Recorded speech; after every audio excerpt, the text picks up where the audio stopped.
Ya está. Ya chicos, ¿qué tal? Buenas tardes otra vez con todos. El día de hoy vamos a estar viendo lo que viene a ser ya para su examen final. Viene a ser la farmacología de la gestación. ¿Ok? Todo lo que van a ser dos principales grupos de fármacos.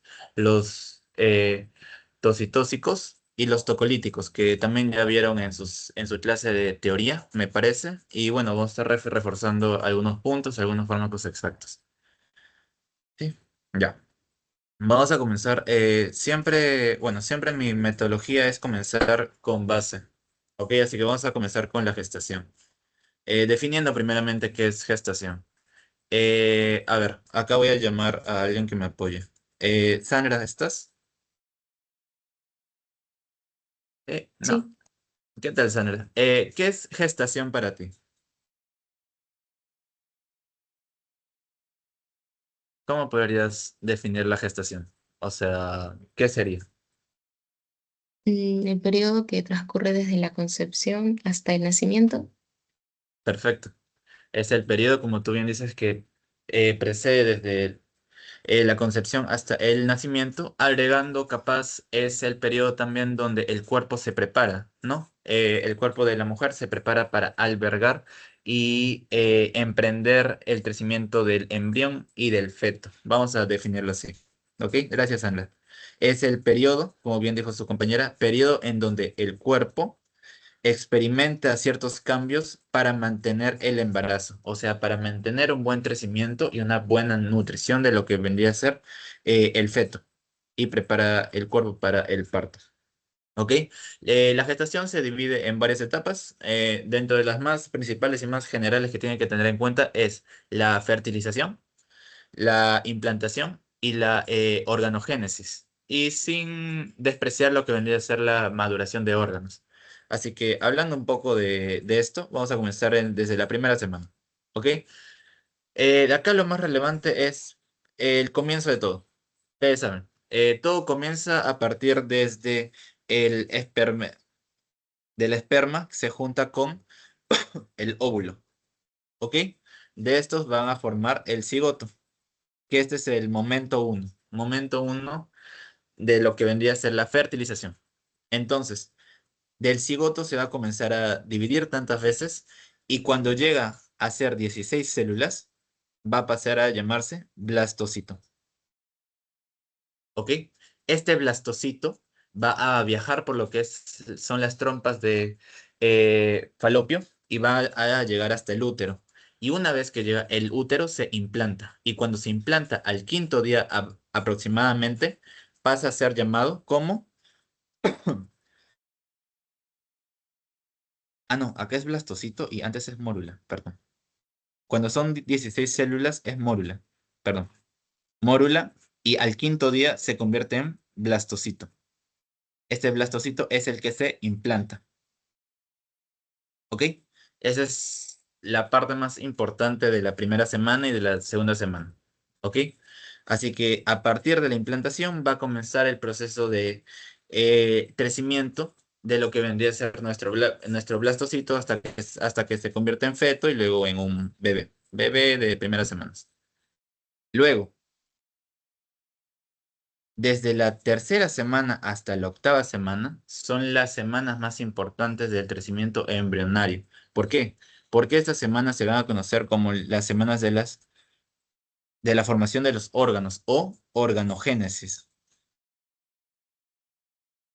Por eso se dice que estas semanas, desde la tercera hasta la octava, es la etapa más crítica. ¿Por qué? Porque es el momento en donde aparecen la mayor cantidad de malformaciones. En esta etapa directamente el bebé, o bueno, el feto es el que está más expuesto a sufrir cosas malas. Bueno, ustedes ya saben qué pasa en cada semana. Bueno, un poco de general. En la tercera se va a formar las tres láminas, ectodermo, mesodermo y endodermo. Ya ustedes ya saben qué se forma de cada una. En la cuarta se va a formar el corazón primitivo junto a lo que es el túbulo neural, que ustedes saben que el túbulo neural es cuando se cierran los neuroporos y va a formar las tres vesículas, que son el prosencéfalo, el mesencéfalo y el romboencéfalo. Quinta, sexta, directamente se van a formar los brazos y piernas embrionarias que se van a conocer como los esbozos. Los esbozos. Se forman lo que son los riñones primitivos, como lo que son los mesonefros y los pronefros. Y también se separan las tres vesículas en cinco. Las tres vesículas que estaban acá, que eran el prosencéfalo, mesencéfalo y romboencéfalo, acá se separan en cinco, que ya saben que va a formar parte principal de lo que viene a ser el sistema nervioso central. ¿Ok?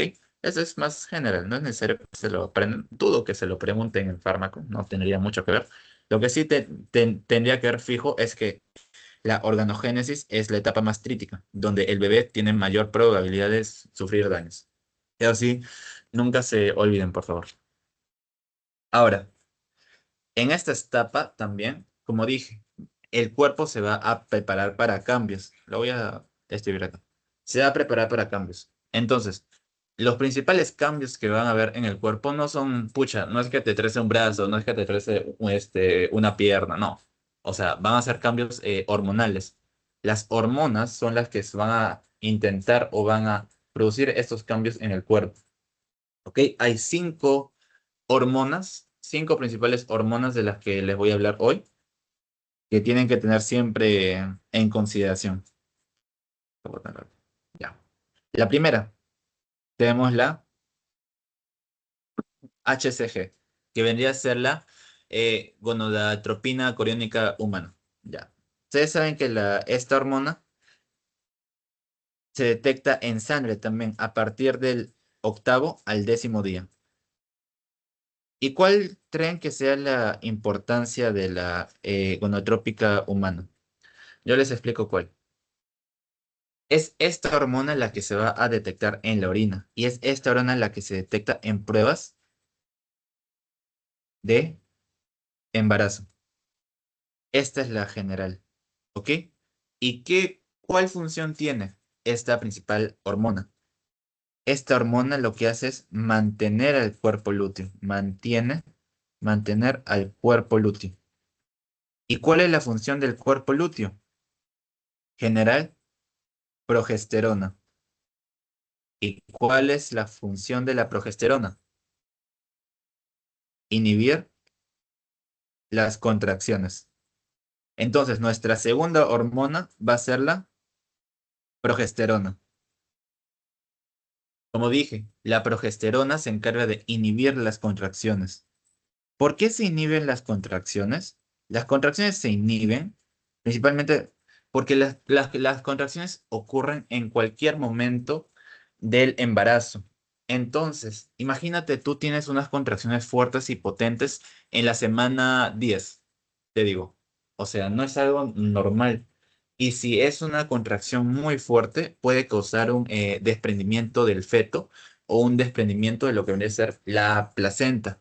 Entonces, el cuerpo tiene que tener mucho cuidado con este proceso, porque si se da una contracción en un periodo donde no debería, hay mucho riesgo de producir una urgencia médica, que vendría a ser el desprendimiento, como bien ya les estoy diciendo. Tercera, estrógenos.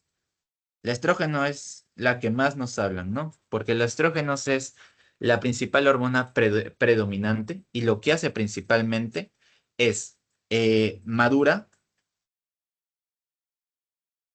lo que vendría a ser el útero y lo prepara. Lo prepara para tener una buena labor de parto y es necesaria para lo que es la maduración del mismo feto. Seguimos con el HPL, que a mí me parece importante, la verdad que es el lactógeno placentario humano. El lactógeno placentario humano se encarga principalmente de aumentar la glucosa en sangre. Voy a llamar a alguien ahorita para que me apoye. A ver, ¿quién está? Am, Anel, ¿estás? Buenas tardes. Hola, sí, ¿Qué tal, Anel? Cuéntame, ¿por qué crees que es beneficioso aumentar la glucosa en sangre cuando estás embarazada? por las necesidades del feto para su crecimiento. Perfecto. Para las necesidades del feto. El feto necesita de glucosa para su crecimiento. Entonces, necesitamos aumentar nuestra glucosa basal para poder mantener este buen crecimiento. Es por eso que muchas veces se asocia a esta hormona con lo que vendría a ser diabetes gestacional, que no sé si la han oído en fisiopato o en algún otro curso. La diabetes gestacional es la diabetes que es encontrada durante el embarazo y la principal responsable es esta de acá. ¿Ok? Gracias, Anel, por tu participación. Seguimos. Y por último, la oxitocina, que es la que más vamos a hablar el día de hoy y hay un fármaco exacto para la oxitocina. ¿Cuál es la función? Ya, un resumen. ¿Cuál es la función general de la oxitocina? Contracción. Contracción del útero o del músculo liso uterino, que es el endometrio. Esta es la hormona necesaria para que se produzca el parto. Y no solo para eso, también ayuda a lo que es la eyección de leche materna cuando ya se tiene al bebé. Ya, M de materno. Ya, fin. Estas son nuestros principales 5 hormonas que no se tienen que olvidar. ¿Ok? Seguimos. Ahora vamos a hablar de la fisiología de la contracción. ¿Cuál es la importancia? ¿Cómo es que comienza? ¿Cómo es que se da? Etc, etc. Ya. Todo va a comenzar directamente en el útero. Este es el útero. ¿Ok? Les presento. Si lo han visto por primera vez, este es el útero. ¿Cuál es la función del útero? El útero lo que hace es alberga al bebé y a la hora del parto lo que hace es contraerse. ¿Bajo qué hormona se contrae? Oxitocina. Si no hay oxitocina, es muy difícil que exista labor de parto. ¿Ok? Por eso, siempre me parece que hasta, no, 18 horas antes del parto ya se comienza a dar oxitocina endovenosa en cantidades ligeras, o sea, mínimas, más que todo para preparar al útero. Entonces, el miometro, lo que dije, el miometro que vendría a ser ay, parte del músculo liso, es el que se encarga de las contracciones. Músculo liso que vendría a ser el miometro. Ahora, el miometro tiene principales características. No es que es un músculo y ya. El miometro, primero, tiene la capacidad de contraerse por periodos. O sea, como por periodos. Una contracción en la primera semana o dentro del primer trimestre no es igual a una contracción en el último trimestre. Entonces, el miometrio responde de forma directamente proporcional a la cantidad de oxitocina. La oxitocina en el último trimestre suele ser muy abundante. Es por eso que el miometrio al final del parto es que se contrae más. Y la siguiente característica que tiene que tener siempre en claro es que todas las células del miometrio, todas las células del músculo liso están unidas por uniones gap. O sea, tienen una comunicación eléctrica, lo que va a asegurar una coordinación, eh, no, una contracción coordinada. Quiero que entiendan que la contracción inicia siempre en esta parte, en toda esta parte del útero. Otro color, amarillito. Ay, no, verde no. Inicia en esta parte del útero.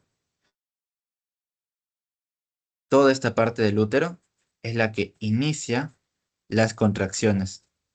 ¿Ok? Y lo que hacen es dirigirse hacia el cuello. O sea, van desde, este se llama el fondo, van del fondo del útero hacia el cuello, asegurándose que el contenido del útero sea expulsado. Expulsado. ¿Cuál es el contenido del útero? El feto. Entonces, Siempre acuérdense de eso. Las contracciones van a iniciar en el fondo del útero y van a ir siempre hacia el cuello. Siempre, siempre van hacia el cuello. Ya. En esta parte también es importante hormonas para la hora de las contracciones. Vamos a hablar de 4 principales hormonas. Que primero es la oxitocina, que ya la hablé. Oxitocina, que ya la hablé. Hormona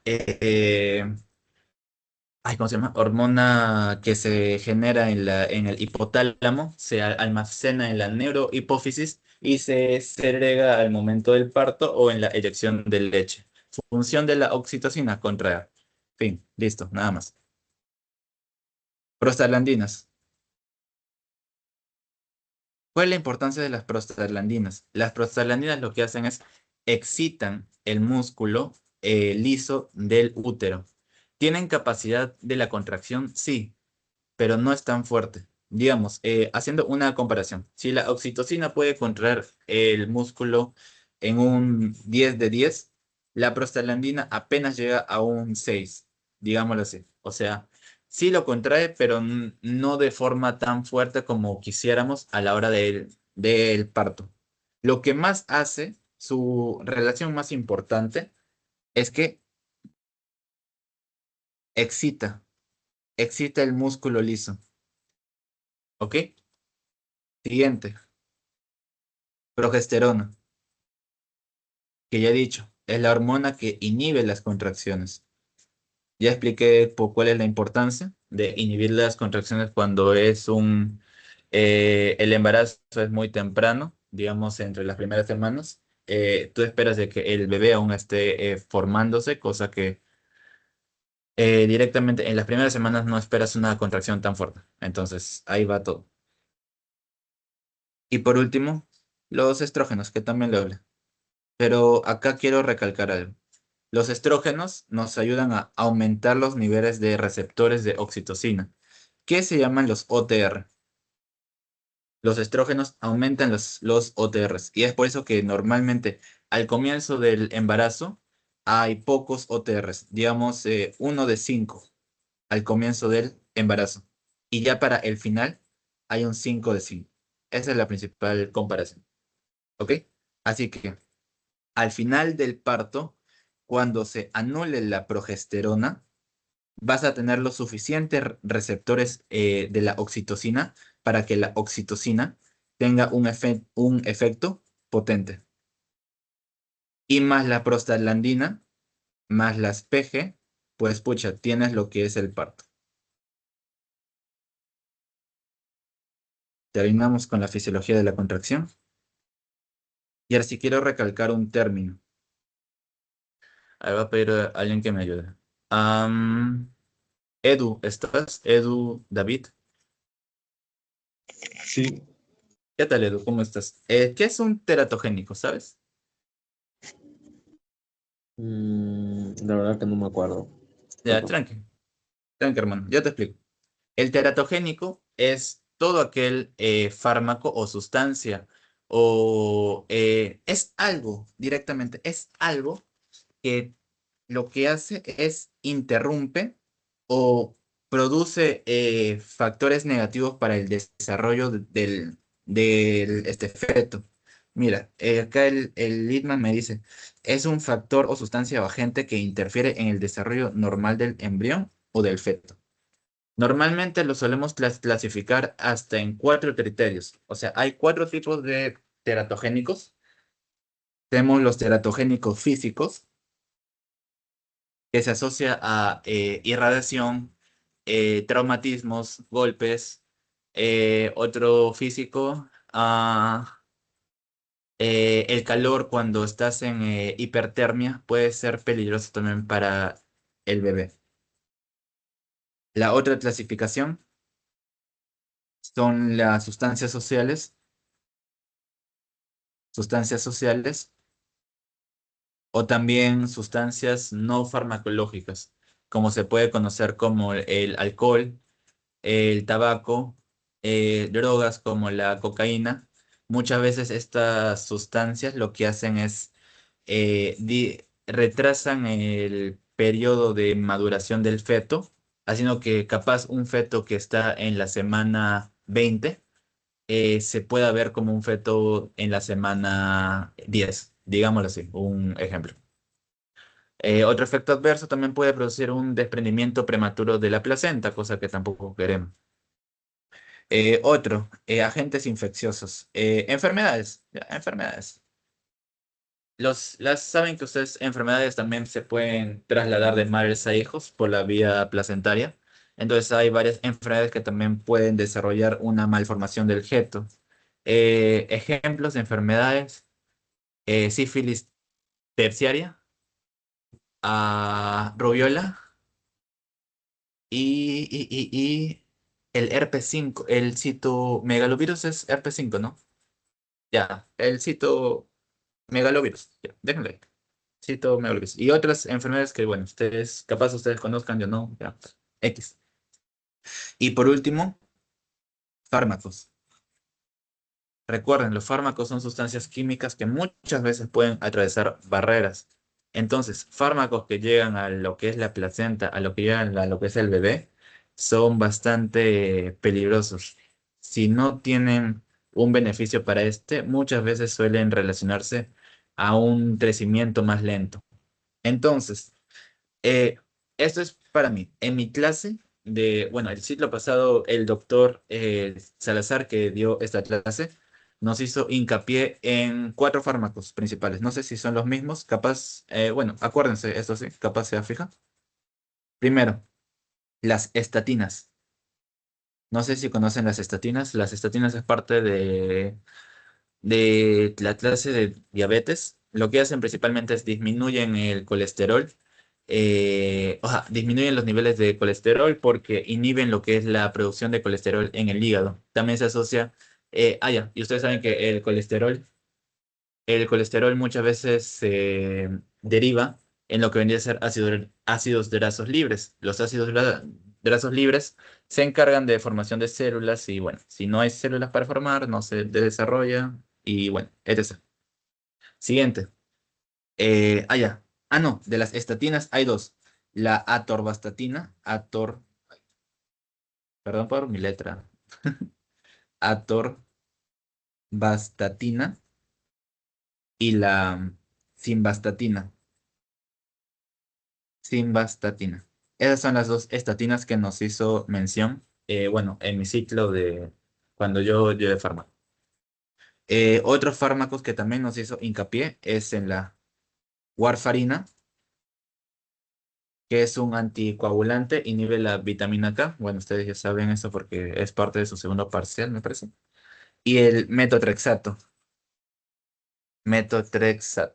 que es parte del tratamiento contra el cáncer. ¿Hasta acá todo claro, chicos? Porque esto es la base de toda nuestra clase de hoy. ¿Sí? ¿Todo claro? ¿Todo bien? Sí, sí, sí. Ya, seguimos. Ya. Gracias, Natalie. Ya. Esos son nuestros 2 principales grupos que vamos a ver el día de hoy. Los ocitóxicos y los tocolíticos. En forma resumida, los ocitóxicos son los fármacos que estimulan la contracción, facilitan el trabajo de parto y reducen las hemorragias. O sea, nuestro uso de los ocitóxicos son 2: control de hemorragias y trabajo de parto.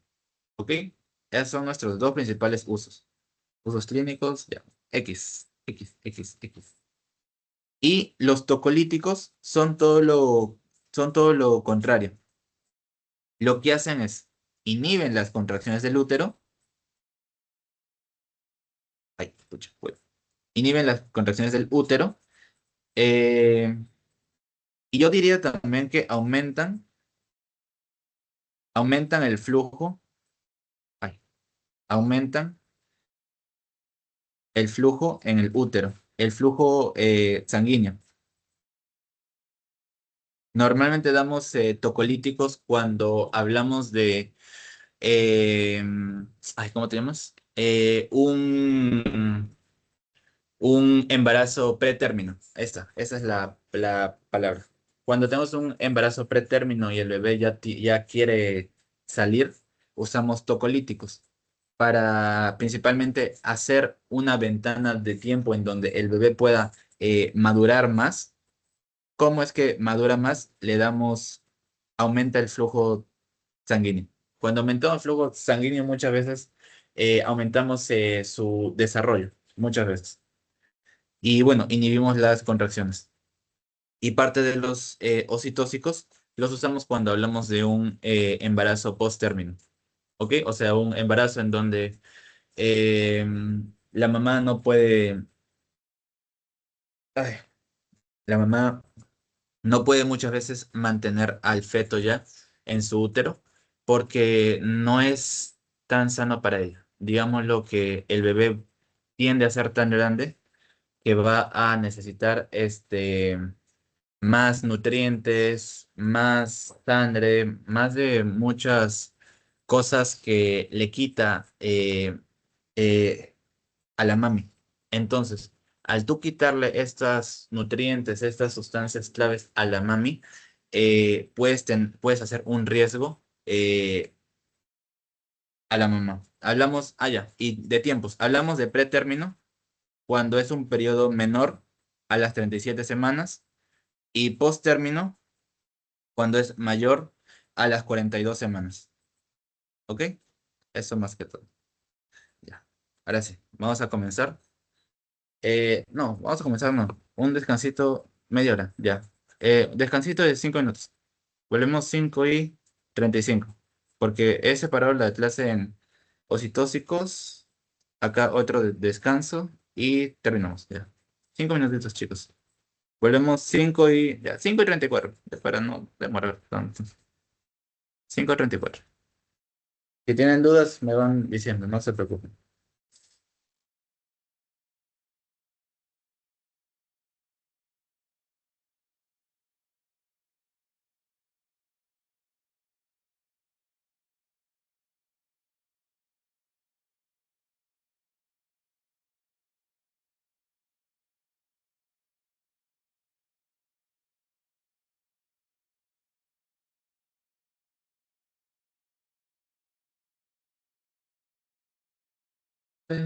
Por la tarde,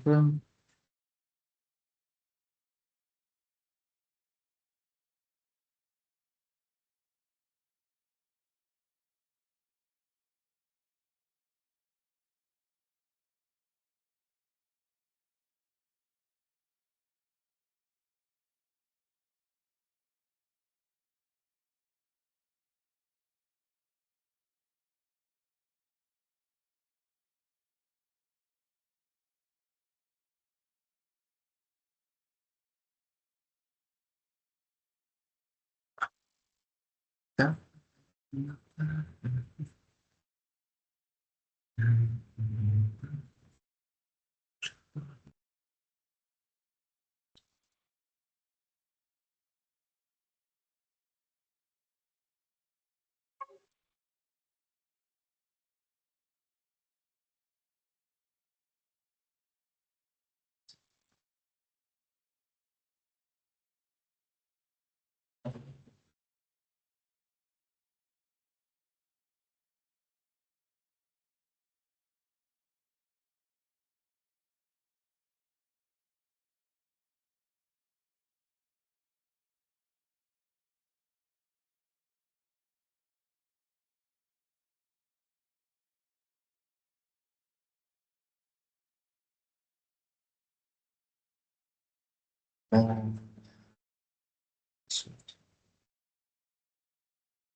Ya, ya chicos, volvemos. Ya, ahora sí, vamos a hablar de los ocitóxicos.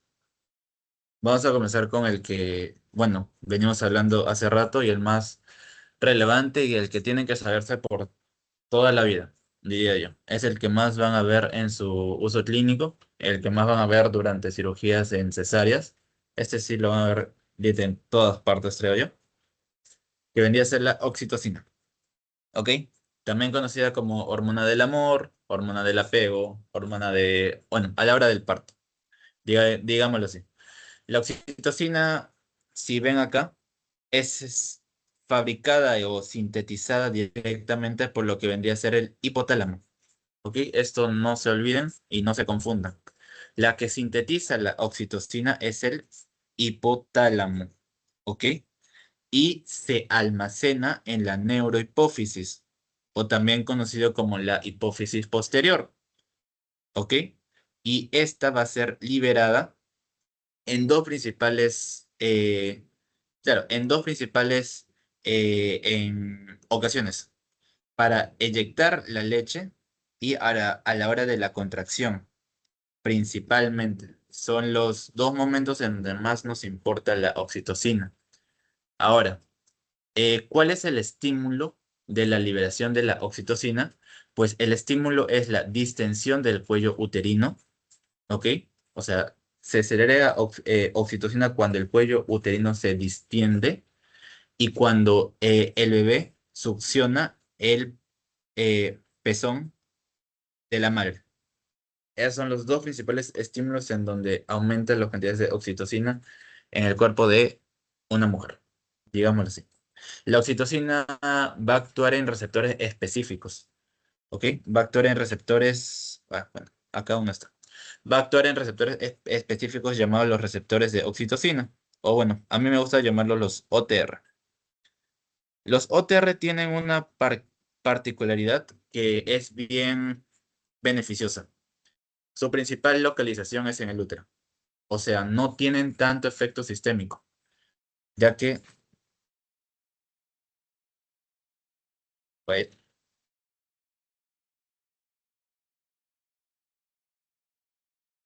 ya se fue. La oxitocina, no, los receptores de la oxitocina se van a concentrar en el útero. Es por eso que el efecto de la oxitocina mayoritariamente, repito, no el 100%, mayoritariamente es en el útero. Y es en donde nos importa, principalmente, donde queremos que tenga su principal efecto. Eh, hablamos allá. ¿Cómo es que funciona el OTR? El OTR funciona bajo una proteína que es bien conocida por todos, creo yo, que es la proteína GQ. Oye, Maralen. A ver, ¿quién volvió? Am, eh, Natalie, Nicole, ¿estás? Sí, ¿Qué tal, Natalie? ¿Cómo estás? Explícame cómo es que funciona proteína GQ. no sabría cómo explicarlo. Sí. Está bien, está bien, está bien. No te preocupes. Mira, vamos a hacer memoria, ¿ok? Todo comienza cuando proteína GQ activa lo que es fosfolipasa. Fosfo, fosfolipasa C, ¿no? Fosfolipasa C. O sea, es recordar, más que todo, porque esto lo han visto desde el sistema nervioso autónomo, la GQ. Fosfolipasa C, cuando se activa, lo que hace es rompe otro producto, que es el PIP2. Y al romper PIP2, va a transformar PIP2 en DAG y IP3. Y estos dos son las moléculas o son los productos que se van a encargar de aumentar el calcio. Y a los que hayan visto mi APP de inotrópicos, yo les hablé, el principal ion encargado de la contracción en los músculos en general del cuerpo es el calcio. Cuanto mayor cantidad de calcio haya en el cuerpo, hay una mayor contracción de los músculos. Y acá también es relevante esto. ¿Por qué? Cuando tu calcio aumenta en el útero, en este caso, hablamos de un músculo liso, ¿verdad? Hablamos del músculo liso que vendría a ser el endometrio. Cuando el calcio comienza a aumentar en el endometrio por la proteína GQ del OTR, lo que hace es, entra calcio, saca más calcio del retículo sarcoplasmático y todo este calcio se une con un compuesto que es la calmodulina y va a formar el complejo calcio-calmodulina, que, bueno, a mí me gusta ponerle un apodo porque es muy largo. Yo lo llamo el complejo CC. C de calcio y C de calmodulina. ¿Este complejo de qué se encarga? Se encarga de fosforilar la cadena ligera de la miosina. Fosforila esta cadena ligera y lo que hace es activar a la miosina. Si tú activas miosina, la miosina siempre va a ir en busca de su mejor amigo. ¿Quién es su mejor amigo? Actina. Y ahora, ¿qué pasa cuando la miosina se junta con la actina en presencia de ATP? Contracción. ¿Ok, chicos? Así que, ya, bueno, te lo expliqué todo esto. Esa es la principal función de la oxitocina ligada a receptores OTR. Y cómo es que funciona, cómo es que aumenta el calcio. Este es su principal factor, digámoslo así. Eh, ¿Qué más podemos decir de la oxitocina? Ya. La oxitocina también aumenta. La oxitocina también aumenta los niveles de prostaglandinas. ¿Ok? Y es por eso también es importante a la hora del parto, ya que la oxitocina, al hacer como un bucle, se aumenta oxitocina y aumenta prostaglandina, que está relacionado con la excitación. Y ya hablé, cuando hay más oxitocina que se encarga de la contracción por la parte del calcio y hay una mejor excitación, nos da nuestro trabajo de parto. ¿Ok? Esa es la principal función de la oxitocina. Aumenta calcio y aumenta la cantidad de prostaglandinas en el útero. Fin. Acá les quería hablar de un proceso de sensibilización. José, ¿cómo sensibilización? Yo les dije, en las primeras etapas del embarazo hay una hormona llamada la progesterona. Progesterona. ¿Qué hace la progesterona? Bloquea OTR. O sea, disminuye las cantidades de oxitocina en el... No, disminuye la cantidad de receptores libres. Esa es la palabra. Disminuye la cantidad de receptores libres en el cuerpo. Entonces, la oxitocina no va a tener un lugar específico donde actuar y es por eso que no se da la contracción en los primeros semanas de la contracción. Más bien, la progesterona va a ser desensibilizada o directamente va a desaparecer en estas 2 semanas, 36 y 38, que son las semanas donde se da el parto, el trabajo de parto. Porque al no haber progesterona y al ver muchas cantidades de receptor de oxitocina libre, va a producir un trabajo potente de parto. ¿Ok? Ya, y quiero recalcar esto. A más oxitocina, más contracción. ¿Ok? En pocas palabras, no hay un techo. Si tú como médico te pasas la dosis que debes ponerle a tu paciente de oxitocina, probablemente el músculo de este paciente va a entrar en un proceso de contracción tan fuerte que pueda romper el útero de tu paciente, ¿ok? Porque la oxitocina no tiene techo y al no tener techo no hay como un limitante específico.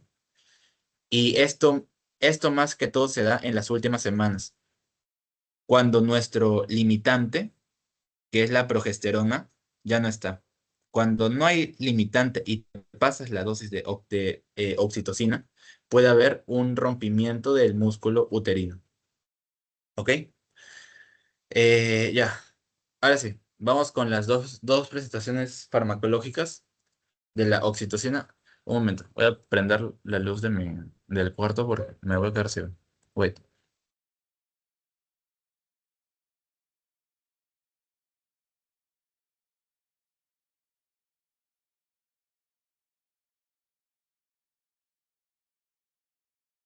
Ya lo sé.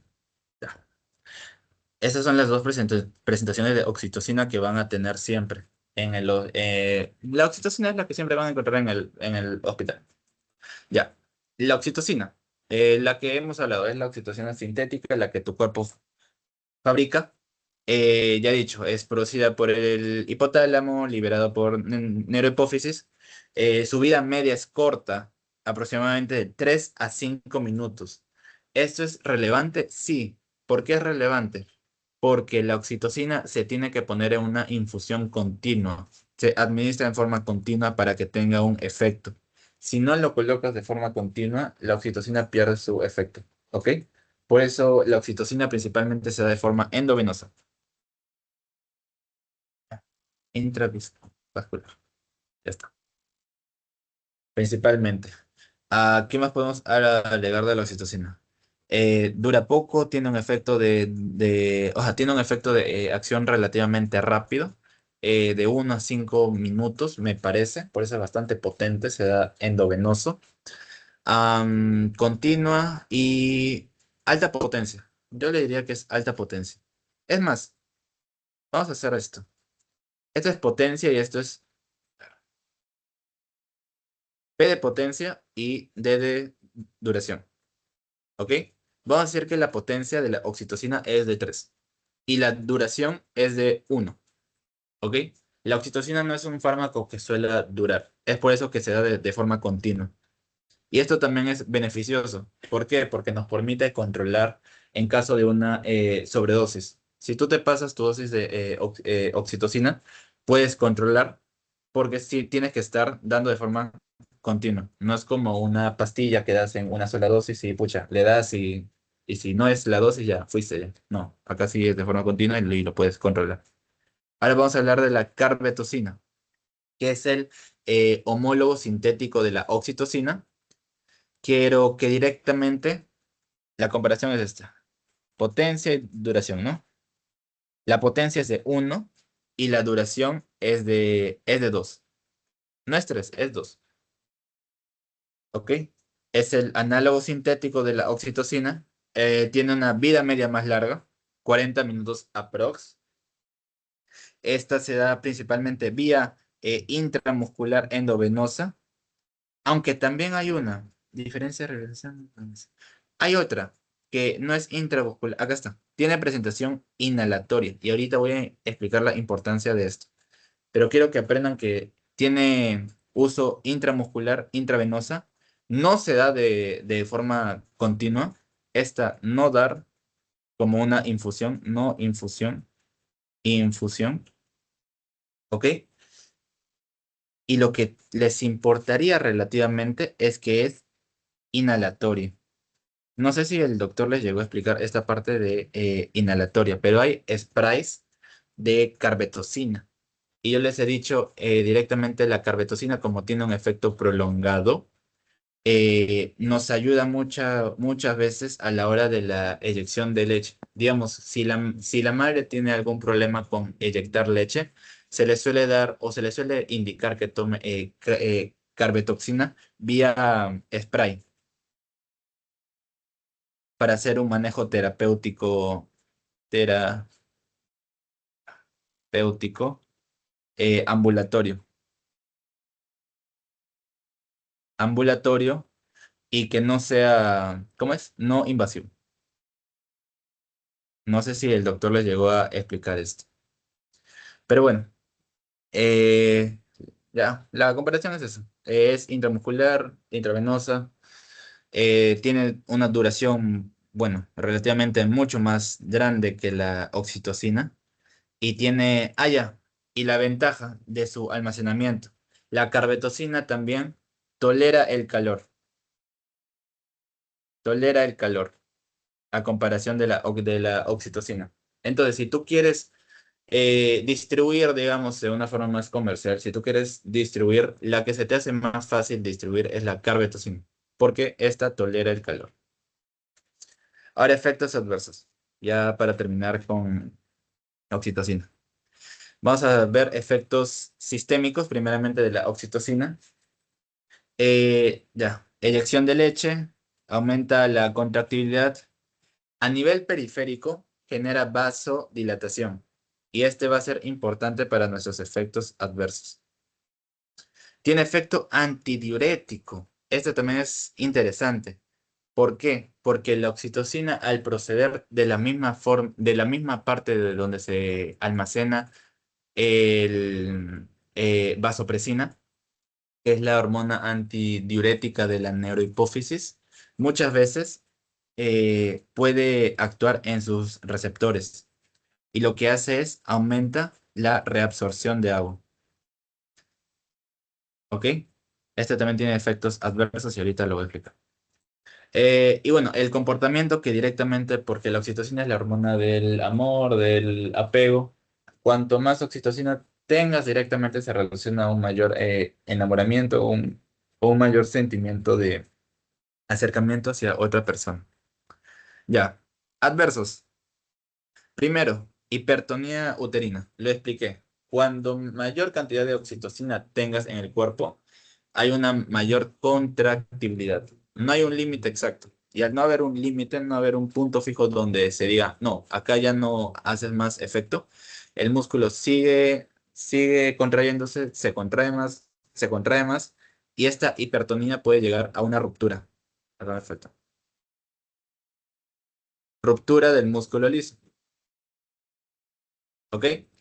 Tenemos una taquicardia refleja junto a una hipotensión. ¿Hipotensión por qué? Porque ya he dicho, cuando tú vasodilatas de forma periférica, normalmente, siempre se va a asociar a hipotensión.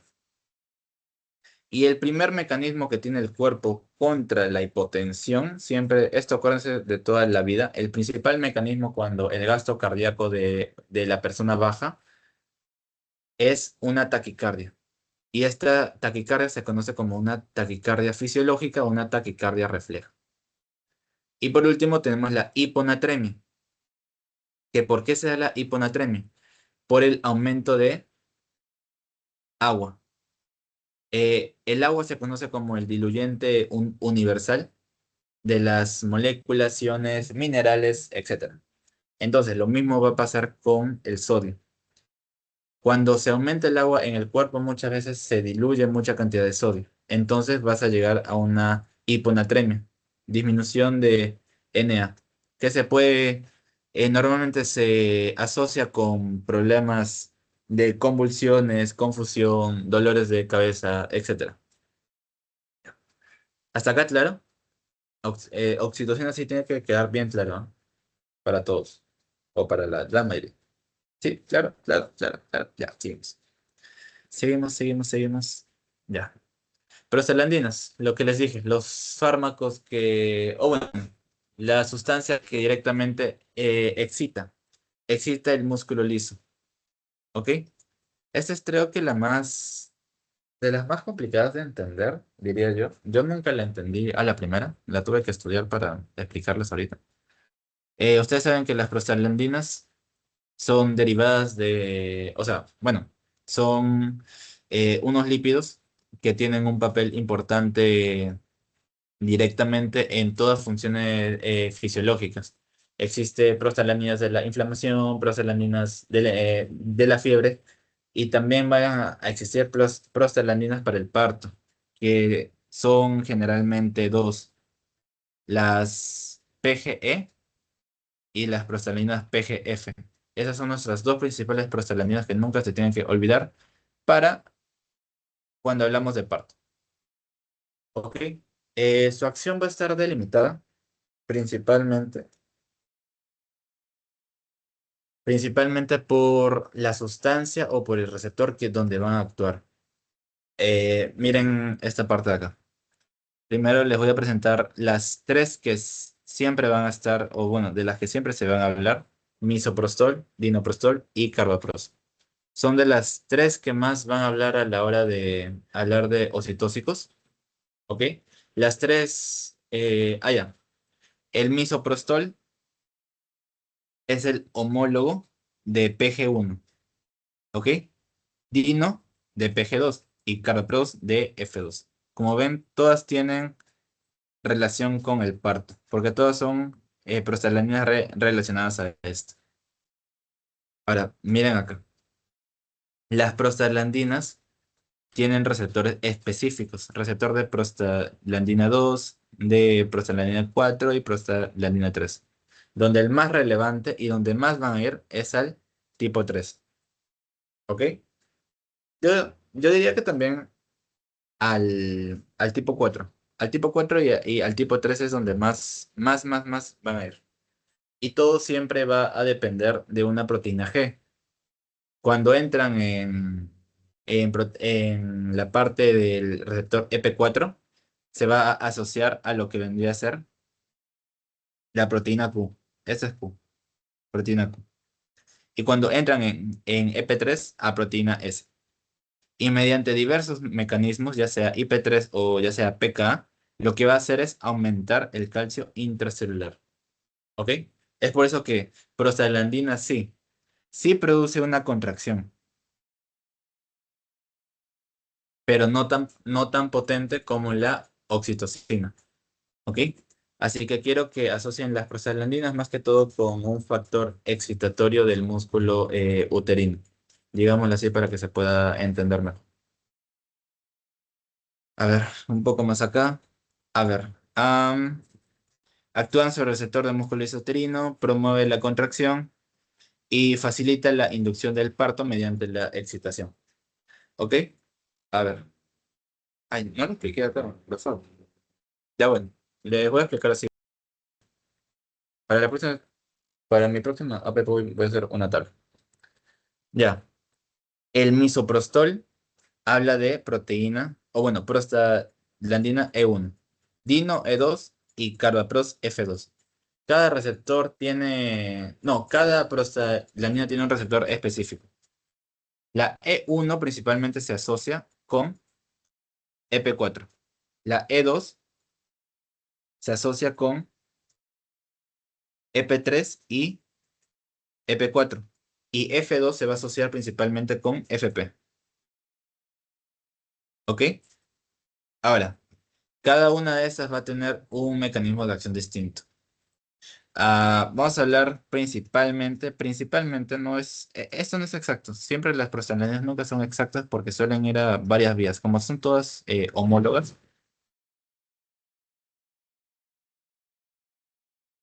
wait, como todas son homólogas, ¿ok? Suelen interferir una en cada uno.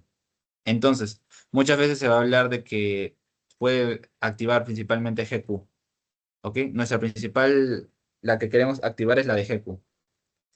GQ, bueno, ya expliqué también. GQ lo que hace es fosfolipasa C, el IP,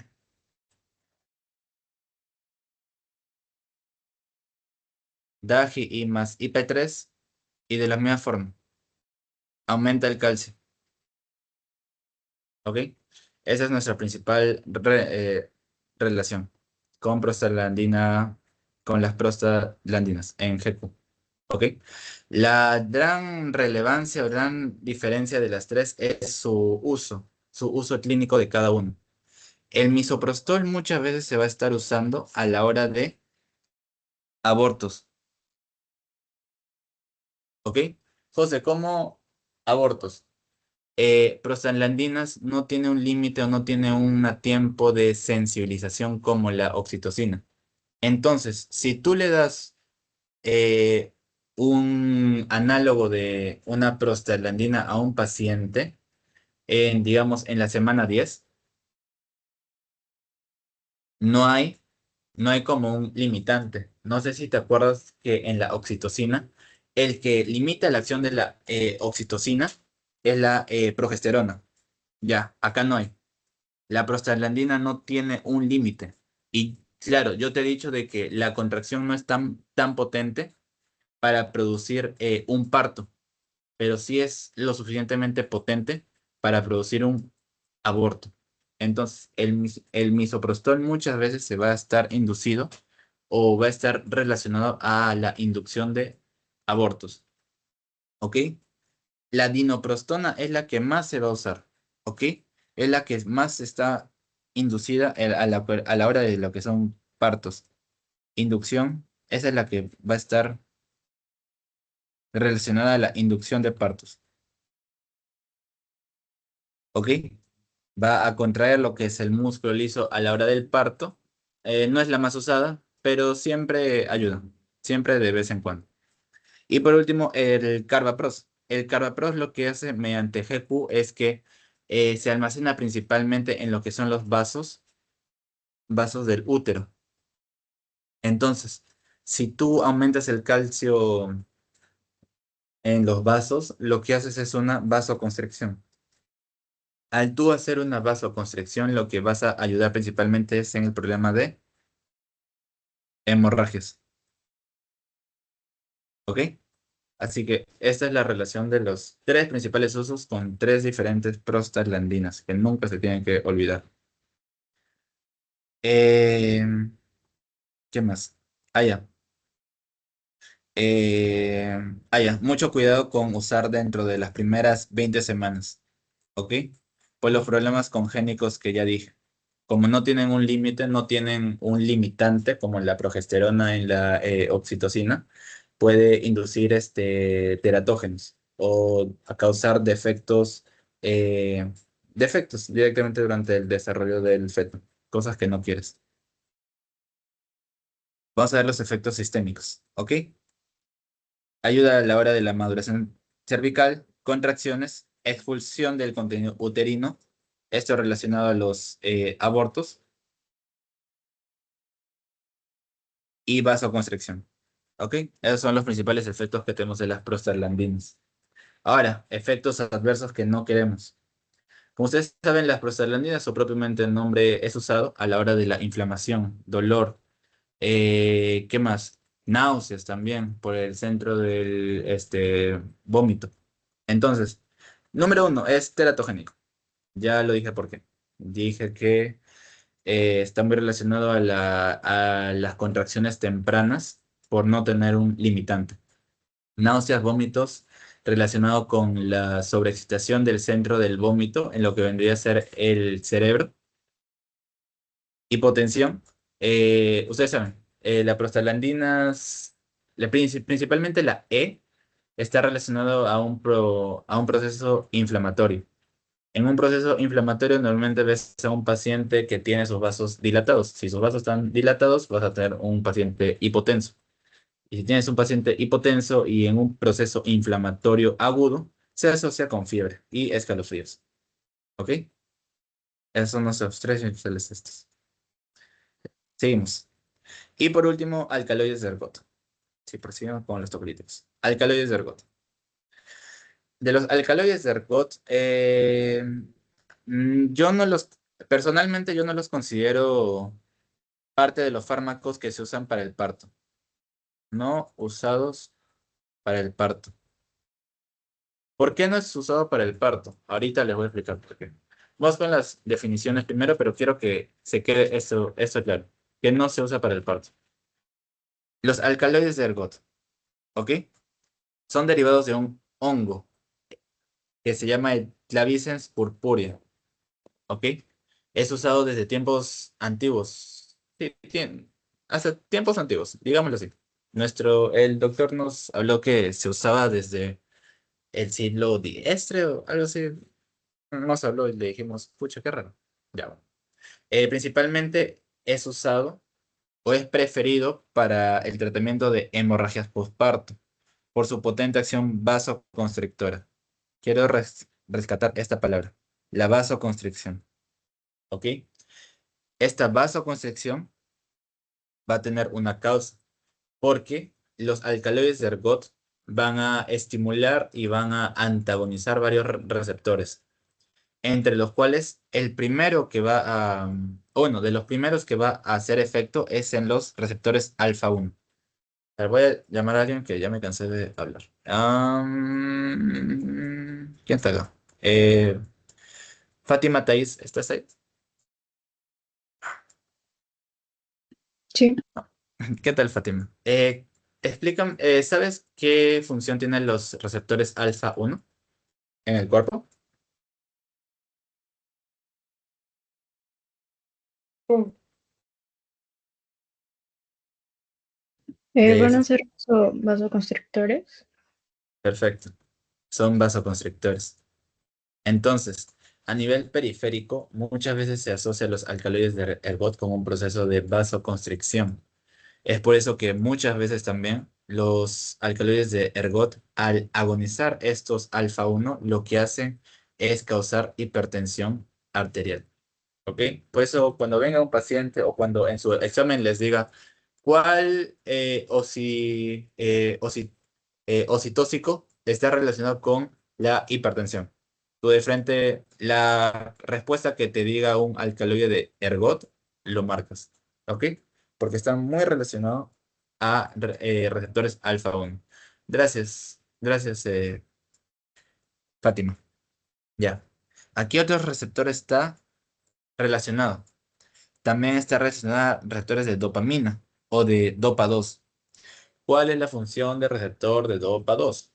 Dopa 2 de la misma forma que alfa 1 se encarga de vasoconstreñir, pero este tiene preferencia o selectividad por el cerebro. Cerebro.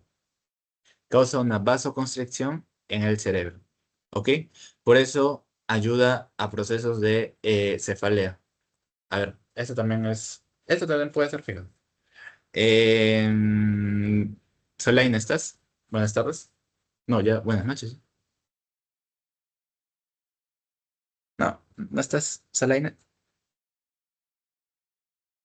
Ya, bueno. Jeffrey, Reinaldo. Disculpa, ¿me estabas llamando a mí?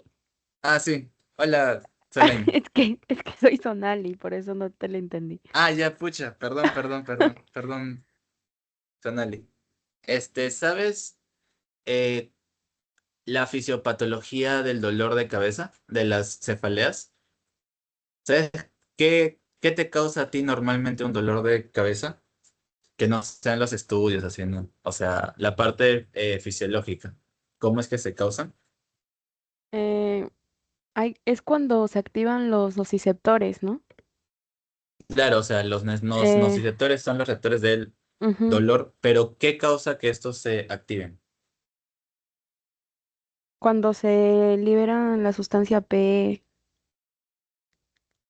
o neuropéptidos. Ya, y fisiológicamente, o sea, no químicamente, o sea, no con moléculas, o sea, algo más lógico. ¿Ideas tienes?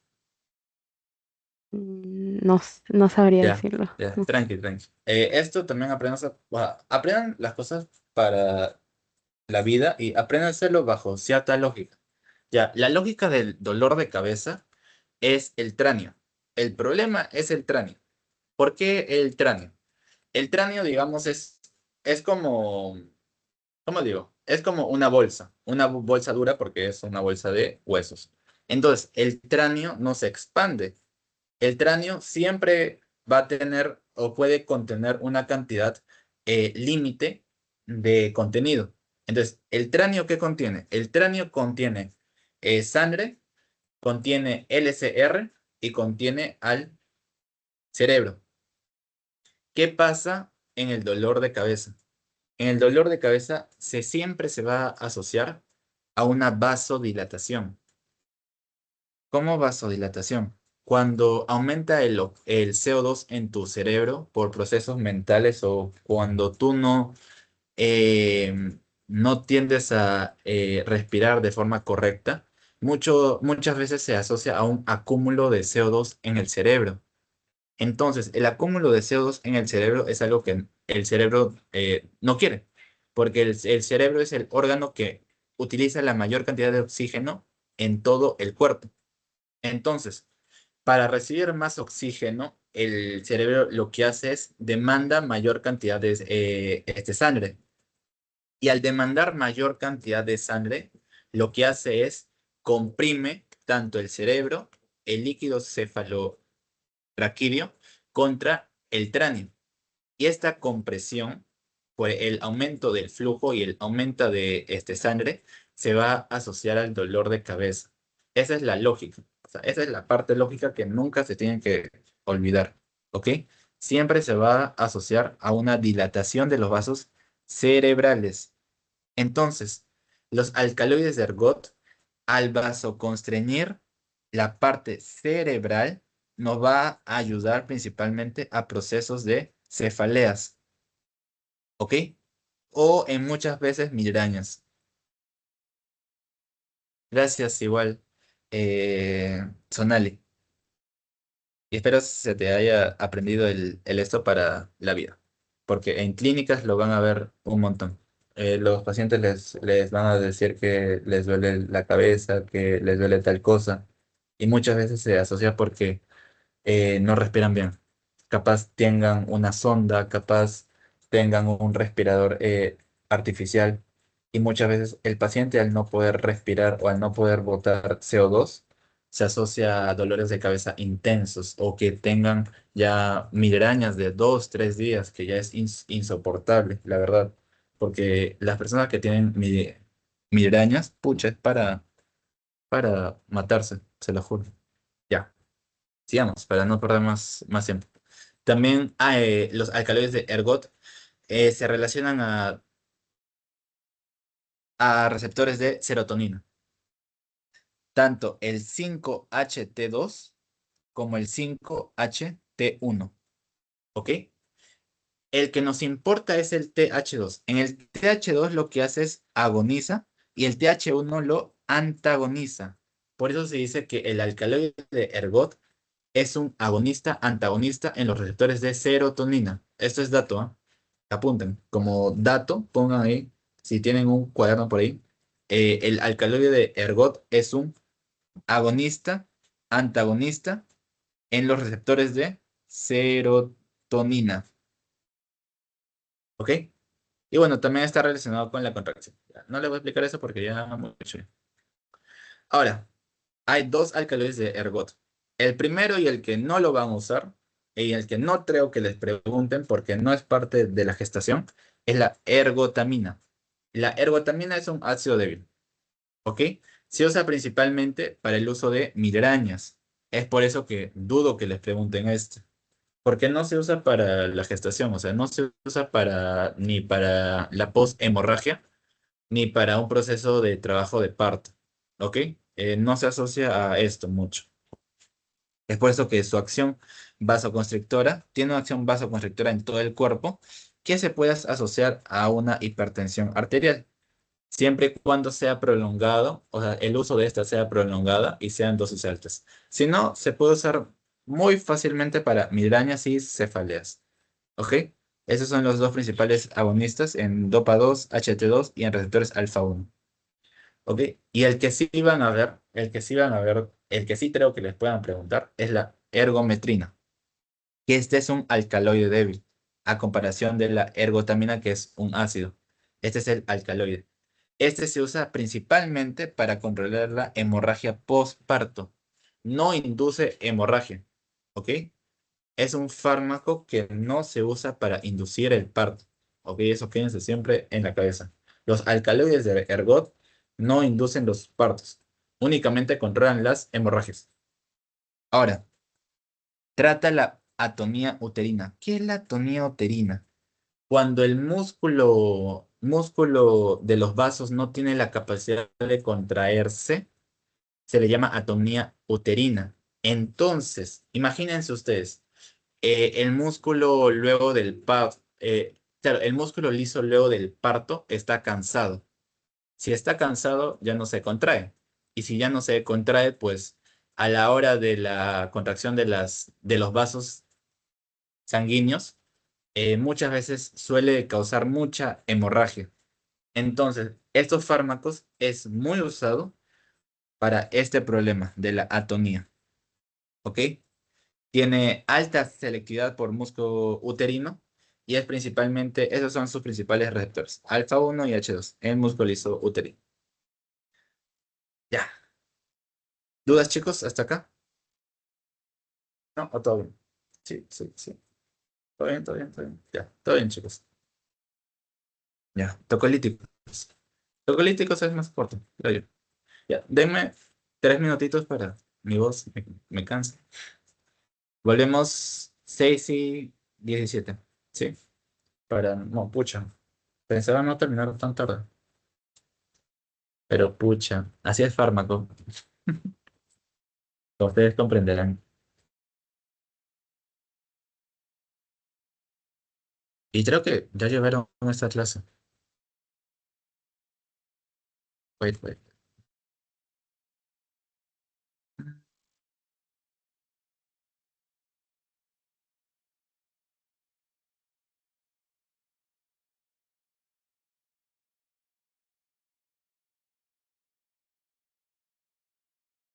Estación 21. Ah, sí, ya llevaron esta clase. Ya. Para la próxima clase les voy a poner preguntitas, ¿sí? Solo que esta se me pasó, como ayer fue mi parcial, no tuve tanto tiempo de preparar las diapos. Pero para la próxima clase que es diabetes, ya, para diabetes, ¿verdad? Lo voy a hacer un día de semana, ¿ok? Porque se me van a atrasar fechas y yo tengo parcial cada 2 semanas atrás. De acá en 2 semanas tengo otro parcial. Así que vamos a estar coordinando hacer diabetes y hacemos diabetes. El 28 o el 29. Sí, diabetes 28-29. Mm, Ya, sí, ya puede. Tengo fe. ¿Quién enseñó diabetes? Ah, el doctor ya está que enseña diabetes. Pucha.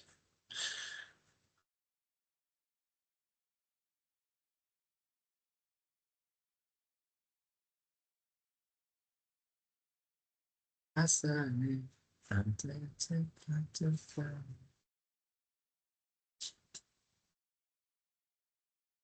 Ay, Dios mío.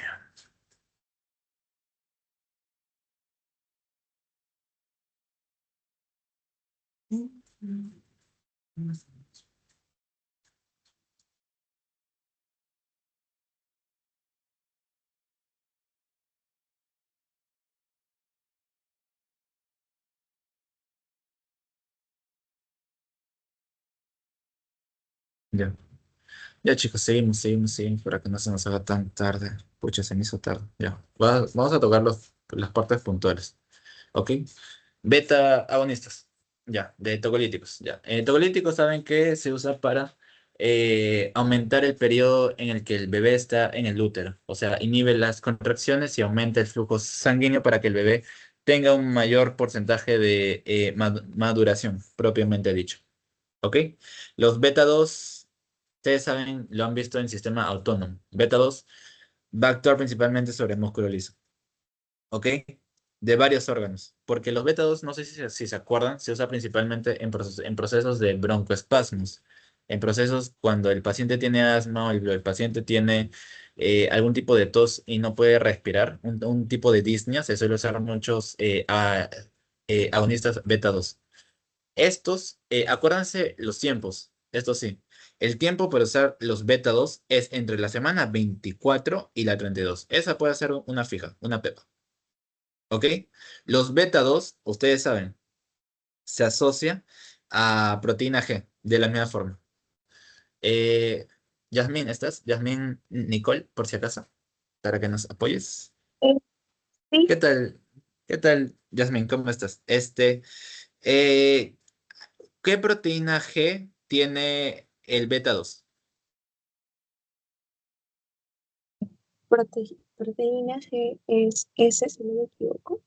Perfecto. ¿Y sabes cómo actúa la GS?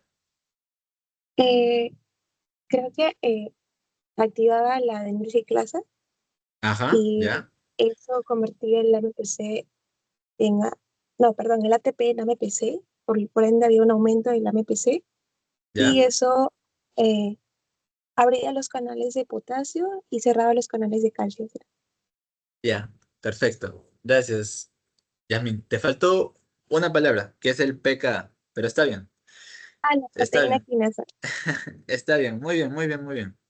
Me gusta. Justo todo lo que dijiste está en el cuadro. Y si está en el cuadro, está bien. Él hace que el ATP a través de la adenilato ciclasa se convierta en AMP cíclico. AMP cíclico se convierte en pK y el pK es el que tiene los principales efectos. Aunque también el AMPC, ¿sí?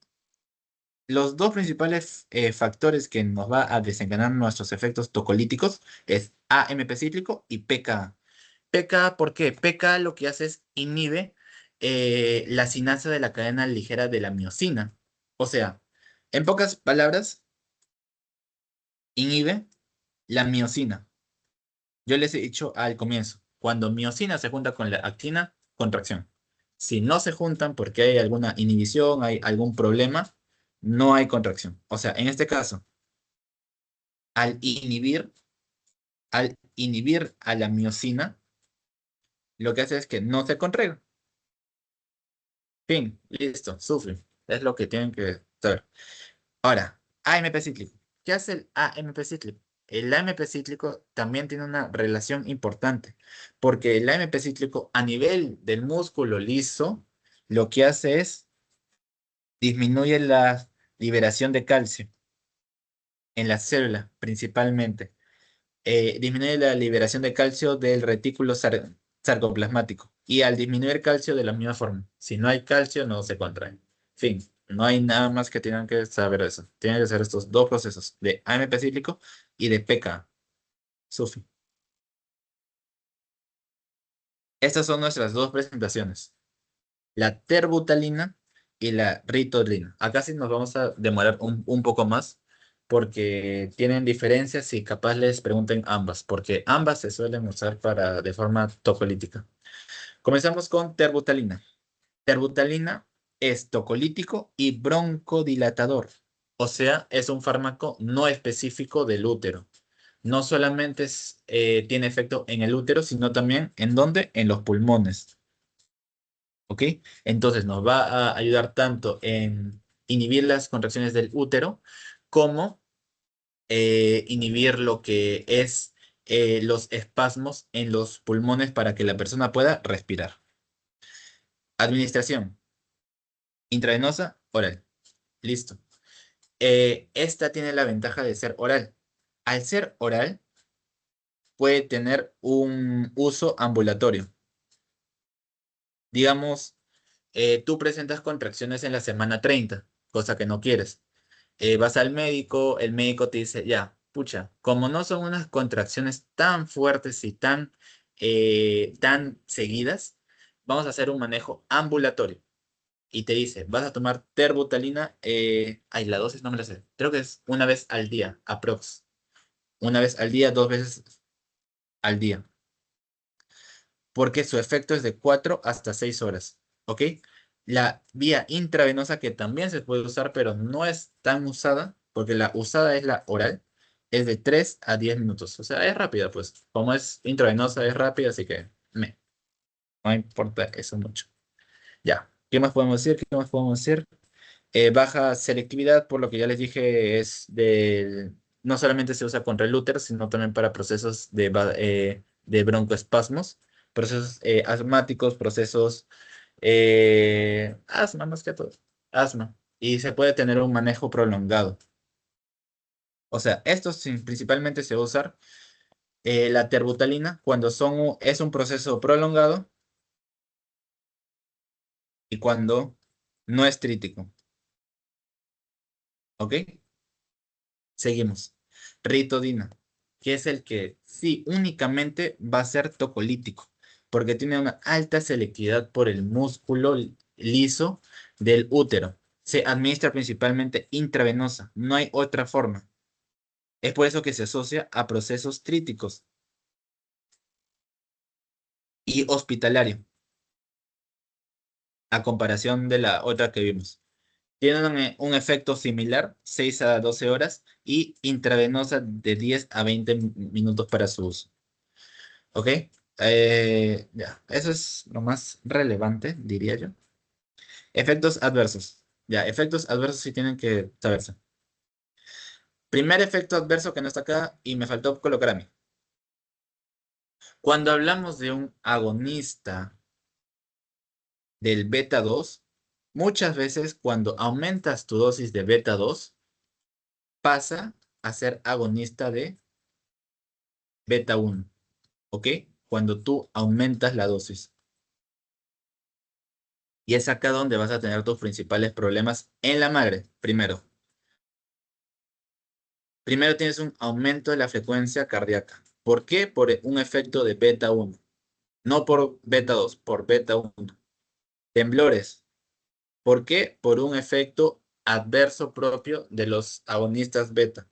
Esto hay un cuadro. Recuerdo en semana de sistema nervioso autónomo, hay un cuadro de efectos adversos de alfas y de betas. Uno de los tantos es temblores. Siguiente, edema agudo de pulmón. José, ¿por qué a las personas que usan agonistas beta 2 les da edema agudo de pulmón? Ya, la ciencia bajo esto es que beta 2 lo que hace es dilata también, dilata los vasos. Al tú dilatar los vasos de forma periférica, lo que haces muchas veces es aumentas la presión hidrostática. Si tú aumentas la presión hidrostática y tú vences la presión oncótica en los pulmones, donde va a ser muchas veces usada la terbutalina, va a producir edemas de pulmón o lo que vendría a ser la acumulación de agua. Es por eso que este edema se va a asociar también a lo que son procesos de disnea. No se olviden. Y bueno, arritmias cardíacas por parte del receptor beta 1. Ya. Capaz extrasístoles o capaz algún... No, bloqueos no creo. Extrasístoles mayormente. Que ustedes saben que la extrasístole es fisiológico en algunas ocasiones, pero ya, eso lo van a ver en cardio. Ahorita. Ahora, efectos adversos fetales. Los beta 2 tienen la capacidad de pasar la barrera hematoencefálica. Entonces también pueden causar aumento de la frecuencia cardíaca del bebé. Cambios en la conducción eléctrica del corazón, producidas principalmente por alguna arritmia, a una extrasístole que capaz no tuvo que estar ahí y provocó algún cambio en la organización del nódulo sino auricular o del nódulo auricular. Y por último, autismo. Ese ya es como dato. Bueno, X. Seguimos, para que no se nos haga tarde. Ya. Bloqueador de canal de calcio. También es relevante. Este lo tuvimos que haber visto en hipertensión. En hipertensión era chévere. Ya bueno. Bloqueadores de calcio. Son fármacos que actúan principalmente bloqueando el canal de calcio. Principalmente bloqueando. No todos bloquean y les voy a explicar por qué. Ustedes saben, el calcio es el principal ion encargado de la contracción.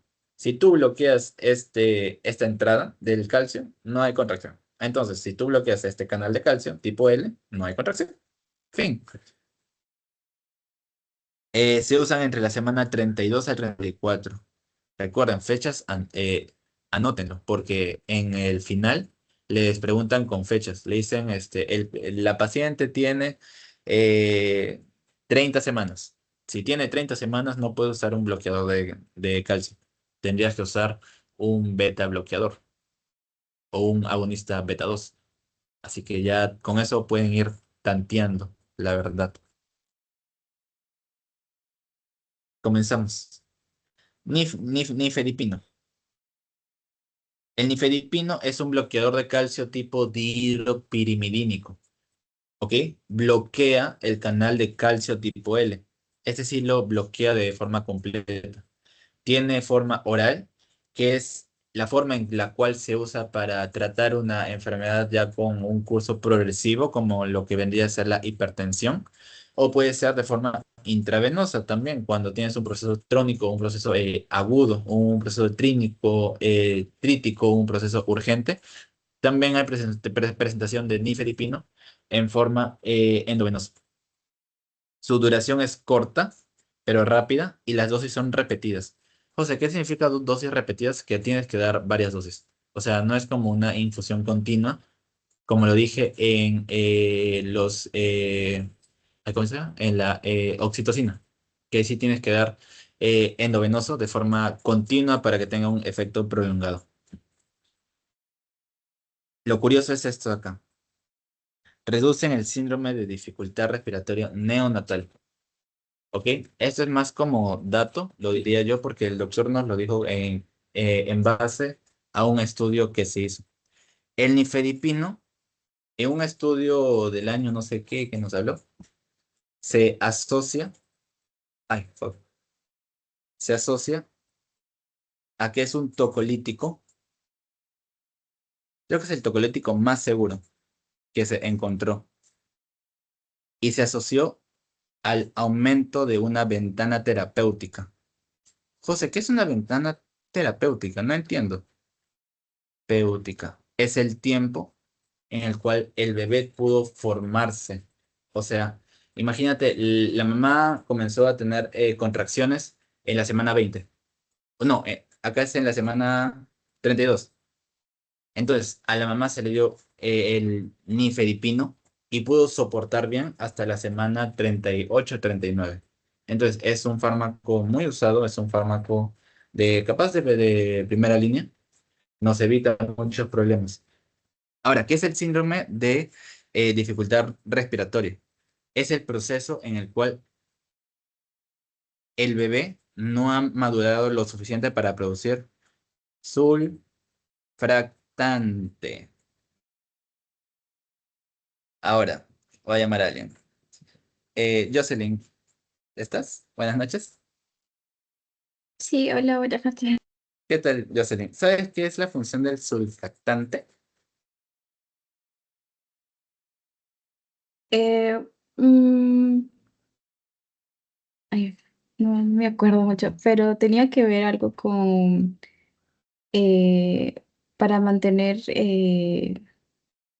a los alvéolos, o Sí, bueno, sí. o sea, más que nada el surfactante creo que dos, o algo así.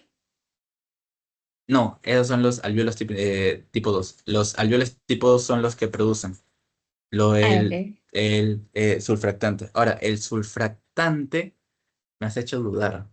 Yo me sabía esto. Pucha. Ya, bueno, el punto. El sulfractante, a ver, yo no soy doctor, no solo soy un simple estudiante también, no tengo que saber todo, pero el sulfractante se encarga, ya me acordé, de mantiene la tensión superficial de los alvéolos, permitiendo que no se colapsen. Ya me acordé, ya, ahora sí me acordé. Ya. Al mantener esta presión superficial del agua, va a permitir que el alvéolo no colapse y que el alvéolo esté funcional para los bebés. En muchos tiempos se asocia que el sulfractante, cuando hay un síndrome respiratorio neonatal, se asocia a una disminución de este. Entonces, el bebé va a nacer con poca sustancia sulfractante y lo que va a hacer es tener este problema respiratorio. Entonces, la solución de esto es, uno, hacer que el bebé esté un tiempo más en el vientre de la madre para que se madure, madure estos neumocitos tipo 2, neumocitos tipo 2 para que se agreguen mayor cantidad de sulfractante y a la vez empezar una terapia de corticoides. Se usan corticoides. Esos corticoides lo que hacen es ayudan a madurar pulmón. ¿Ok? Así que se van a asociar dos fármacos con este síndrome de dificultad respiratoria neonatal. El corticoides y el nifedipino. Acuérdense como dato. ¿Ok? Gracias, Jocelyn. Me hiciste dudar, ¿ah? Dudé un instante. Me quedé, ¿qué era el surfractante? Ya bueno, X. Efectos adversos de la madre. Ya dije, es un bloqueador de calcio sistémico. O sea, no únicamente tiene selectividad por el útero, porque el nifedipino también se puede usar en lo que viene a ser hipertensión, en el HTA. Entonces, al tener un efecto sistémico, va a desencadenar también problemas malos para la madre. Primero, hipotensión. Todo antihipertensivo siempre se va a asociar con hipertensión. ¿Por qué? No sé. Capaz cuando se dé muy altas dosis o de forma muy rápida o de forma muy potente, capaz cuando la vía sea endovenosa, va a producir una caída rápida de la presión. ¿Ok? Así que ese es nuestro principal efecto adverso. Siguiente, edema agudo de pulmón. De la misma forma que el anterior que les expliqué. Cuando disminuyes eh, cuando das un fármaco que vasodilata, tienes una dilatación de forma periférica, también en los pulmones. Si tienes dilatación en los pulmones, la presión hidrostática vence a la oncótica y se forman los edemas. Las cefaleas. ¿A quién llamé para cefalea? ¿Sonali? Sí, ¿Recuerdas las cefaleas cómo se causan? ¿O te lo explico otra vez? me dijiste que era por una dilatación, una vasodilatación, creo. Una vasodilatación del cerebro, exacto. De la misma forma, cuando dilatas los vasos, ya sea de forma periférica o en el cerebro, va a producir cefaleas. Siempre, siempre. No se olviden de eso nunca, por favor. Nunca, nunca, nunca. Y la disnea, que también, bueno, el edema provoca disnea, pues, o sea, si tienes agua en los pulmones, no hay un intercambio de oxígeno con el CO2, o sea, escucha. Ya, mira, efectos adversos neonatales no hay.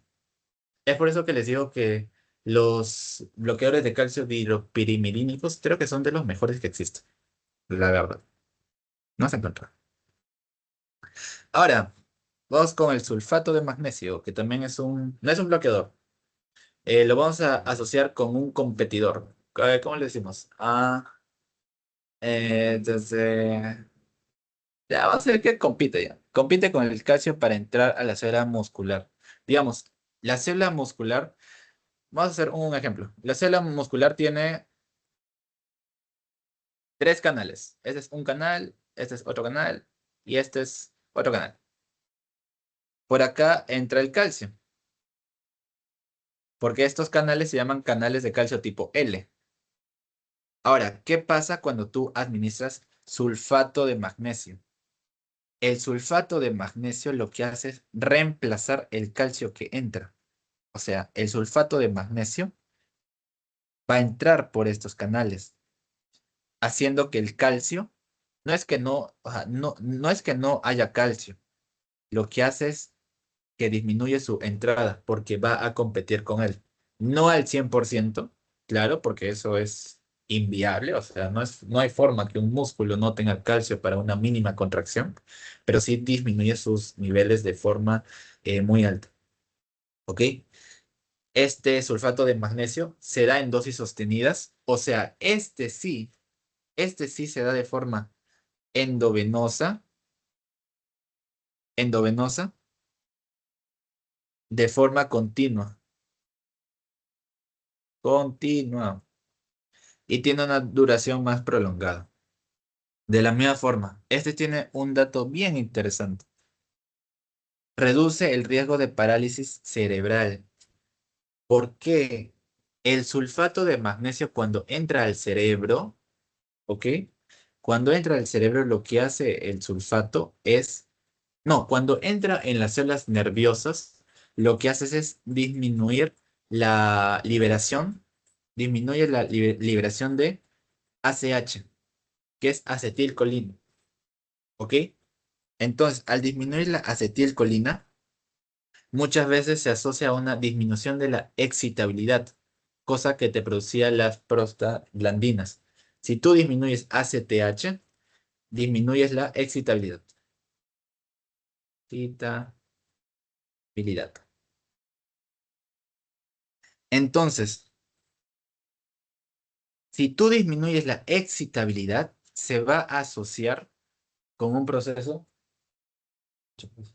ya, con un proceso neuroprotector. Va a servir como una barrera para proteger de una sobreexcitación del cerebro para el bebé, reduciendo el riesgo de una parálisis. ¿Ok? Ese es el principal mecanismo. Disminuye ACH, disminuye la excitación y se convierte en un neuroprotector. ¿Ok? Seguimos. Efectos adversos. Primero, intoxicación. Ustedes saben que el magnesio es un mineral. Los minerales en el cuerpo únicamente son, creo que es el 2% de las moléculas totales del... No, 5%, porque los huesos también tienen un montón de este calcio. 5%. Ahora, el magnesio es de los minerales que menos hay en el cuerpo. Si tú administras una dosis muy alta de forma muy prolongada, lo que haces muchas veces es disminuir de forma crónica el ACH, la acetilcolina, que es necesaria para la contracción y para los movimientos diarios. Entonces, ¿a qué pacientes no se les puede dar este tipo de fármaco? A pacientes que tengan miastenia gravis. Ahora, pregunta. Esta va a ser de las últimas preguntas, porque ya me cansé. Eh, Cecilia, ¿estás? Sí, no, no.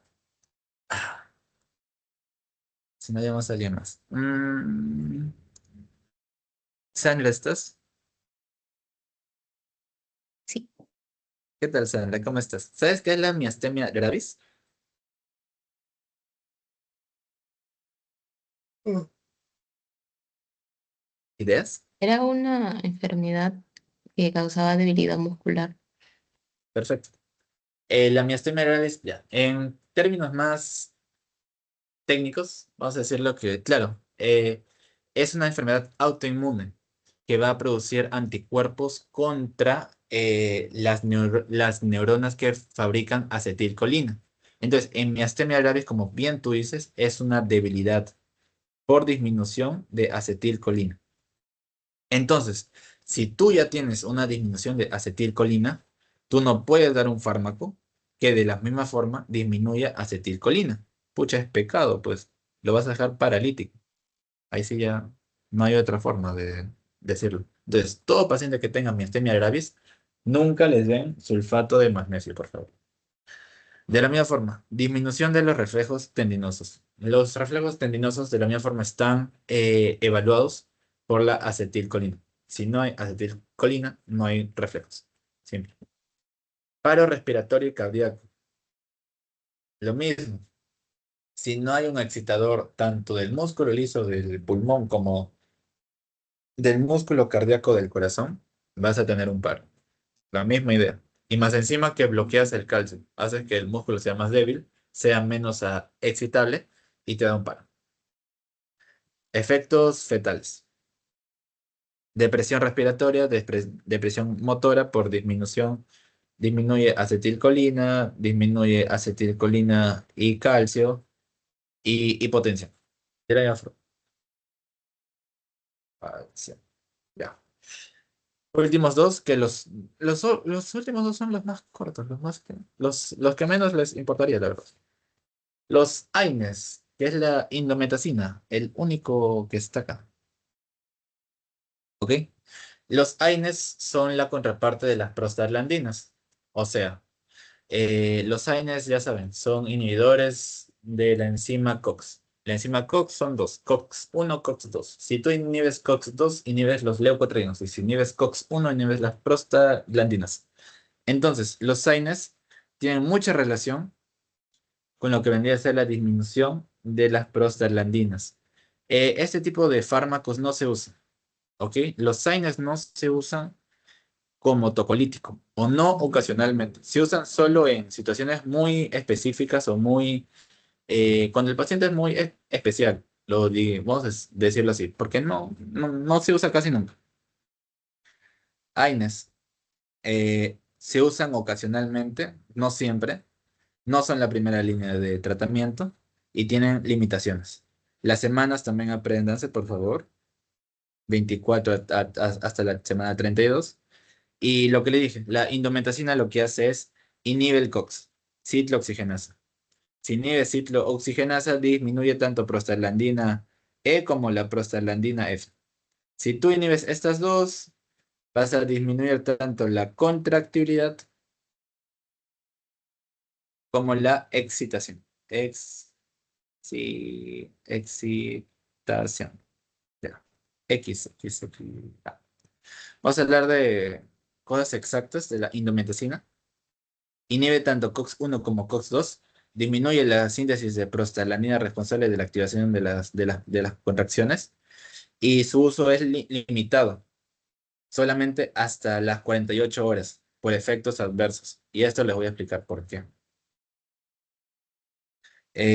Bueno, principal efecto adverso en la madre son las úlceras péptidas. Ustedes saben, las prostaglandinas en la parte gástrica lo que hace es aumenta el flujo sanguíneo en la capa submucosa. Si aumenta el flujo sanguíneo en la submucosa, va a ser un aumento de la producción de moco o un aumento de la irrigación de moco, para que el moco sea más, para que haya más moco en el estómago. Fin. Ya. Y los efectos adversos son principalmente en el bebé. ¿Ok? La indometacina principalmente tiene los efectos adversos en el bebé, esto nunca se olviden. Y el más peligroso de todos es el cierre del ductus arterioso. Pucha, no, esta nadie la va a saber. O yo creo que nadie la sabe. Ya. Es, ¿Qué es el ductus arterioso? A ver, el ductus arterioso es la conexión preneonatal entre la aurícula izquierda y la aurícula derecha. Ahora, ¿por qué hay una conexión entre aurículas? El bebé dentro del vientre no es como que respire. O sea, el oxígeno que respira el bebé o el oxígeno que es proporcionado al bebé es directamente de la madre. Entonces, va a haber una facilitación para que no haya una irrigación por los pulmones o no haya una activación del sistema pulmonar para que el pulmón aún no trabaje. Entonces, este ductus va a servir para evitar este sistema pulmonar y bueno, ir directamente de aurícula derecha a aurícula izquierda y volver a lo que es la circulación materno-fetal. Ahora, los AINES se asocian al cierre de este ductus. ¿En cuánto tiempo? 28 a 48 horas. ¿Ok? Si tú das AINES en este periodo o en un periodo de 28 a 48 horas, tiendes a tener el problema de que se cierre este ductus. Si este ductus se cierra, vas a tener una urgencia médica.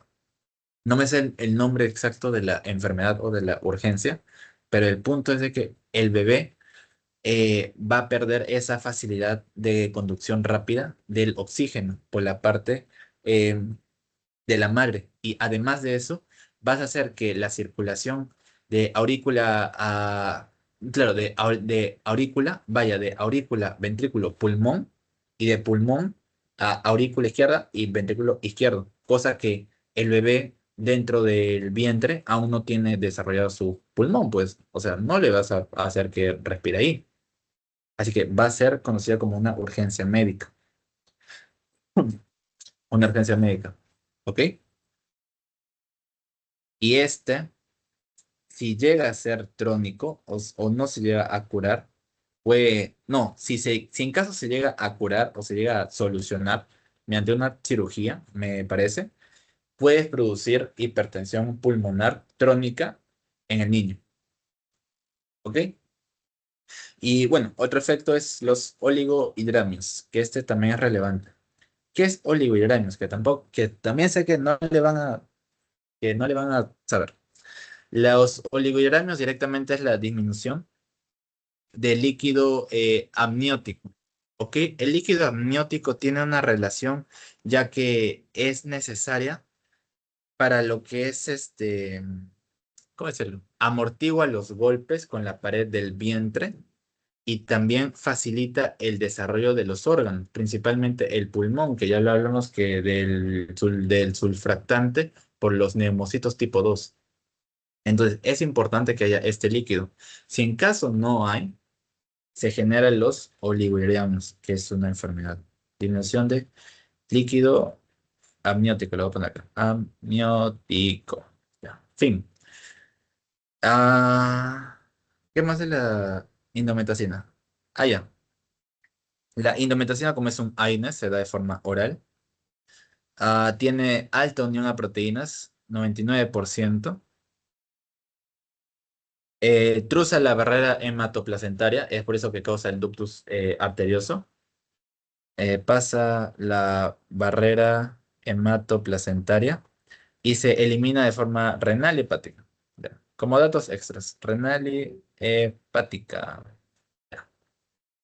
Y por último, este sí no es relevante porque no lo usan en Estados Unidos y tampoco, creo que en China tampoco lo usan.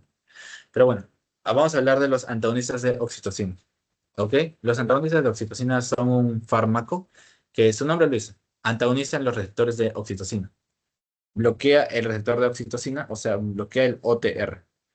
Si tú bloqueas OTR, oxitocina ya no tiene efecto principalmente en el útero. Yo le dije, la oxitocina principalmente está encontrada, no, el OTR principalmente se encuentra en el útero, porque es acá donde va a ser su papel de contracción uterina.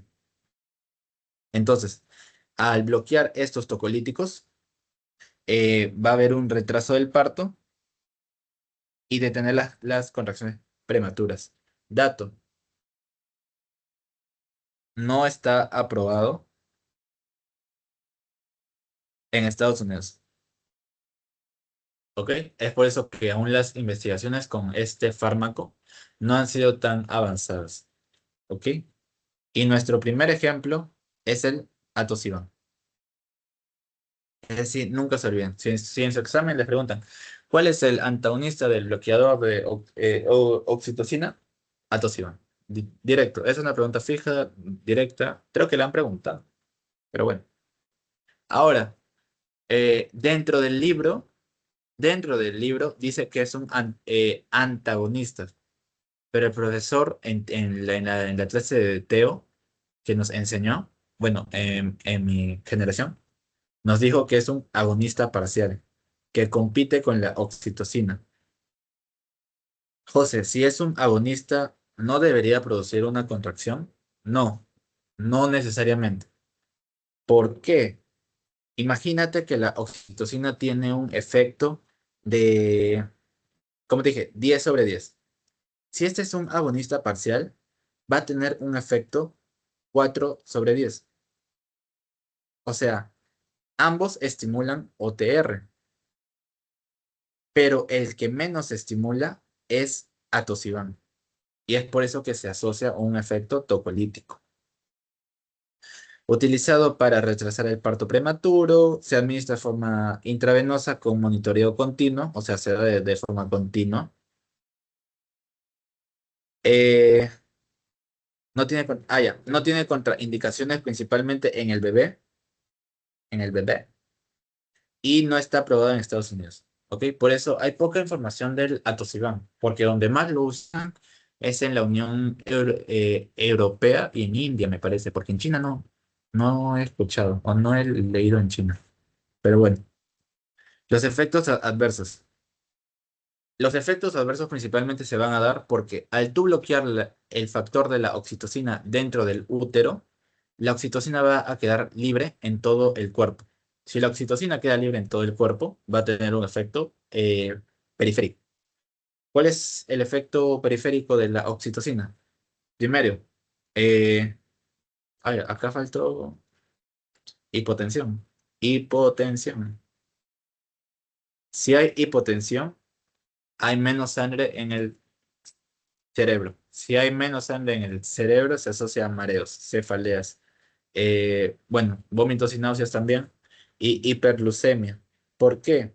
Porque la oxitocina también tiene un factor en la sensibilidad de la insulina.